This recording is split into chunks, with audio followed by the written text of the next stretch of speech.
ओम वक्रतुंडाय महाकाय सूर्यकोटि संप्रभा निविन करोम देव सर्वकार्ये सर्वदा।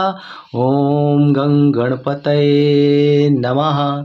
गणपति उत्सव की आप सभी को बहुत बहुत बधाई हो। मैं संदीप भक्ति ज्ञान गंगा आपके लिए लेकर के आया हूँ गणेश उत्सव पर गणेश भगवान की सिंपल सी और बिना कलश के आप स्थापना कैसे घर पर कर सकते हैं और इजी वे तरीके से मैं आपको बताऊंगा। आप इसे आसानी से और समझ सकते हैं, बच्चे भी इसे कर सकते हैं। देखिए हमने ये चौकी लगाई है। यहाँ पर चौकी आप जिस तरह की भी आपके पास चौकी हो घर पर, आप उस तरह की चौकी लगा सकते हैं। अगर आप बच्चों से इसकी स्थापना करवाएंगे तो जरूर होंगे, क्योंकि ये बुद्धि के देवता होते हैं और माता लक्ष्मी इनके साथ होती है।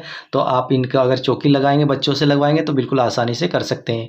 हमने अक्षत लिए हैं भगवान गणेश के लिए और कलश के लिए, ये हमने यहाँ पर रख लिए। देखिए स्वास्तिक बना लिया है, कलावा बांध लिया है कलश में, कलावा बांध करके स्वास्तिक बना करके तभी हम यहाँ पर ये इजीली तरीके से बिल्कुल आसानी से यहाँ पर रखेंगे। और रखने के बाद इनमें यहाँ पर कलश में पानी भी भर लेंगे।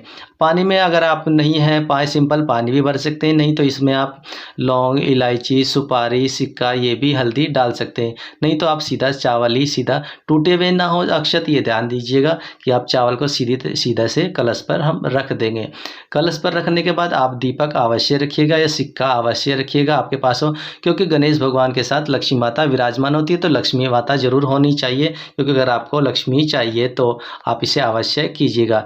और बुद्धि के देवता, अगर आपके बच्चे स्कूल नहीं जाते हैं सही से और पढ़ाई नहीं करते हैं तो आप बच्चों को जरूर ये पूजा करवाइएगा। हम गणेश भगवान को देख लिए ऐसे मुख ढक करके तभी विराजमान करेंगे, उसके बाद ही चौकी पर ही इनका मुख खोलेंगे। ऐसे अलग से मुंह नहीं खोलना है इनका भगवान का। आप विशेष तौर पर इस चीज़ का ध्यान रखिएगा। और जो हमारे गणेश भगवान हो, इनके सूंड राइट तरफ होनी चाहिए, जनेऊ होना चाहिए इनके गले में, तभी आप वो गणेश भगवान लीजिएगा। हम दीपक प्रज्वलित कर लेंगे यहाँ पर, दीपक जला करके तभी हम यहाँ पर इनकी पूजा या करेंगे। क्योंकि ये हमारे जो दीपक होते हैं, कलश होते हैं, ये हमारी की साक्षी होते हैं, हमारे गवाह होते हैं कि हमने पूजा की है। और हमसे कोई गलती हो तो समय याचना भगवान से हम प्रार्थना करेंगे, भगवान से आह्वान करेंगे। आह्वान करने के बाद ये फूल चावल लेकर के तभी हम भगवान के चरणों में यही यहाँ पर अर्पित कर देंगे। आप भी ऐसे अर्पित कर सकते हैं या फिर बच्चों से अवश्य कराइएगा। ये चीज़ें मैं आपको बार बार बच्चों के लिए इसलिए बोल रहा हूँ क्योंकि बच्चों ये बुद्धि के देवता गणेश भगवान हैं, तो ये बच्चों से आप अवश्य कराएंगे तो आपकी बच्चों को बुद्धि जरूर आएगी और जल्दी से जल्दी आपकी सारी मनोकामनाएं पूर्ण हो जाएगी। हम क्षमा याचना मांग करके भगवान से आगे की पूजा करेंगे। हम यहाँ पर ये शुद्धिकरण कर लेंगे, भगवान का शुद्धिकरण, चौकी का भी शुद्धिकरण कर लेंगे, दीपक का भी शुद्धिकरण कर लेंगे। यहाँ पर शुद्धिकरण करने के बाद हम यहाँ पर तभी भगवान को शुद्धिकरण करने के बाद हम यहाँ पर अगली पूजा प्रारंभ करेंगे। ये अगली पूजा आप देख लीजिएगा कि हम कैसे कर रहे हैं, आप भी ऐसे कर सकते हैं। और हाँ, आप विशेष तौर पर क्या नहीं करना चाहिए इसमें, इस पूजा में मैं आपको लास्ट में ज़रूर बताऊंगा। ये जनेऊ आप जरूर से अर्पित कीजिएगा, और कलावा आपके पास हो तो वो अर्पित कीजिएगा। और जनेऊ नहीं है तो आपके पास कच्चा सूत होगा तो वो भी आप भगवान को चढ़ा सकते हैं। और ये अगर आपके पास इत्र नहीं है तो आप सिंपल भी समय याचना मांग करके सिंपल तरीके से आप भगवान को ये चढ़ा सकते हैं। आप विशेष तौर पे इस चीज़ का ध्यान जरूर रखिएगा। जो जो मैंने बताया, जो भी आपके पास फूल पत्तियाँ हों वो आप अवश्य चढ़ाइएगा साथ में। और साथ में भगवान को लाल फूल और दुर्बा ये अवश्य चढ़ाइएगा, क्योंकि लाल फूल माता लक्ष्मी को पसंद है और दुर्बा गणेश भगवान को पसंद है। तो ये आप ज़रूर से ज़रूर चढ़ाइएगा, इस चीज़ का विशेष तौर पर ध्यान रखिएगा। क्योंकि लक्ष्मी माता अगर आपको चाहिए तो आप दुर्बा अवश्य चढ़ाइएगा। और हाँ, और मैंने आपको बताया था कि क्या नहीं करना चाहिए इसमें, कि आप चंद्रदेव का दर्शन नहीं करना चाहिए। और आज हम कलश की जो है वो स्थापना नहीं करेंगे इसमें पूजा में, तो वो अच्छा रहेगा। बिना कलश की स्थापना के भी आप ये कर सकते हैं। हम धूप दीप दिखा देंगे। धूप दीप दिखाने के बाद हम यहाँ पे धूप वहीं पर रख देंगे। हाँ, चलिए हम अपनी बात पर आ जाते हैं। क्योंकि गणेश भगवान ने चंद्रमा देव को श्राप दिया था, तो इसलिए हम यहाँ पर ये ऐसे नहीं करेंगे। क्या आप बता सकते हैं किस किस को पता है कि गणेश भगवान की स्थापना क्यों की जाती है और 10 दिन तक गणेश भगवान क्यों विराजमान रहते हैं धरती पर? तो अगर आपको इस सवाल का जवाब पता है तो आप जरूर कमेंट कीजिएगा। भगवान को तिलक कर लेंगे। अगर तिलक करेंगे तो आप ऐसा कीजिएगा कि यहाँ पर बच्चों को जरूर तिलक कीजिएगा या अपने भी तिलक कीजिएगा। अगर आप कहीं काम पर जाते हैं, कहीं भी जाते हैं आप, तो आपके दिन दोगुने रात चौगुने, और जो काम आपका नहीं बन रहा है तो आज के दिन आप तिलक करके भगवान गणेश के चरणों में से या फिर भगवान गणेश की चौकी पर से तिलक लेकर के करेंगे तो आपके सारे काम बनते चले जाएंगे।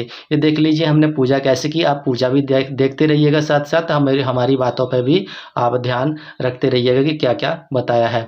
ये भगवान गणेश को हम जल के लिए जल दे देंगे भोग के लिए, क्योंकि गणेश भगवान को जल अवश्य दीजिएगा।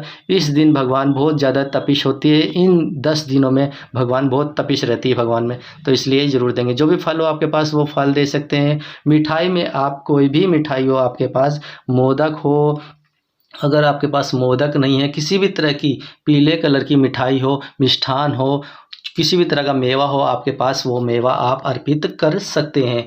आप इस चीज़ का विशेष तौर पर ध्यान रखिएगा। नहीं तो जो भी अगर आपके पास मेवा नहीं है तो आप क्षमा याचना कर सकते हैं भगवान से, क्षमा याचना माफ़ी मांग सकते हैं और धूप दीप रोज़ दिखाते रहिएगा।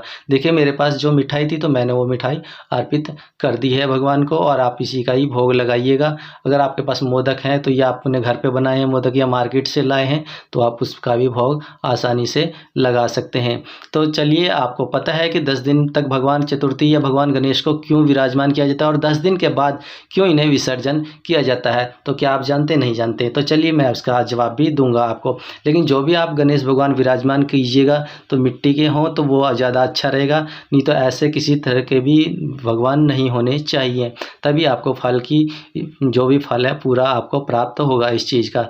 तो ये भगवान यहाँ पर हम फूल ले लेंगे, अक्षत ले लेंगे और कथा सुनेंगे। जो भी कथा हो, मंत्र हो, आरती हो, कुछ भी आता हो आप पर, वो आप कर सकते हैं। नहीं तो जो मैंने मंत्र बोला आप वो भी कर सकते हैं। अगर आपको नहीं पता है तो मंत्र किसी तरह का तो आप कमेंट कीजिएगा, तो मैं मंत्र आपको बता दूंगा। कोई भी मंत्र बिल्कुल आसानी से बच्चे भी उसे बोल सकते हैं, और जिसको घर में पूजा भगवान गणेश अगर नहीं बैठाने हैं तो वो इस तरह से पूजा करके 1-2 दिन या 1.5 दिन अपनी इच्छा के अनुसार उन्हें भगवान को बैठा सकते हैं। तो ये हमारी पूजा है। पूजा में अगर किसी तरह की भूल होगी तो आप हमें क्षमा कीजिएगा, और भगवान से भी क्षमा याचना जरूर मांगिएगा पूजा की।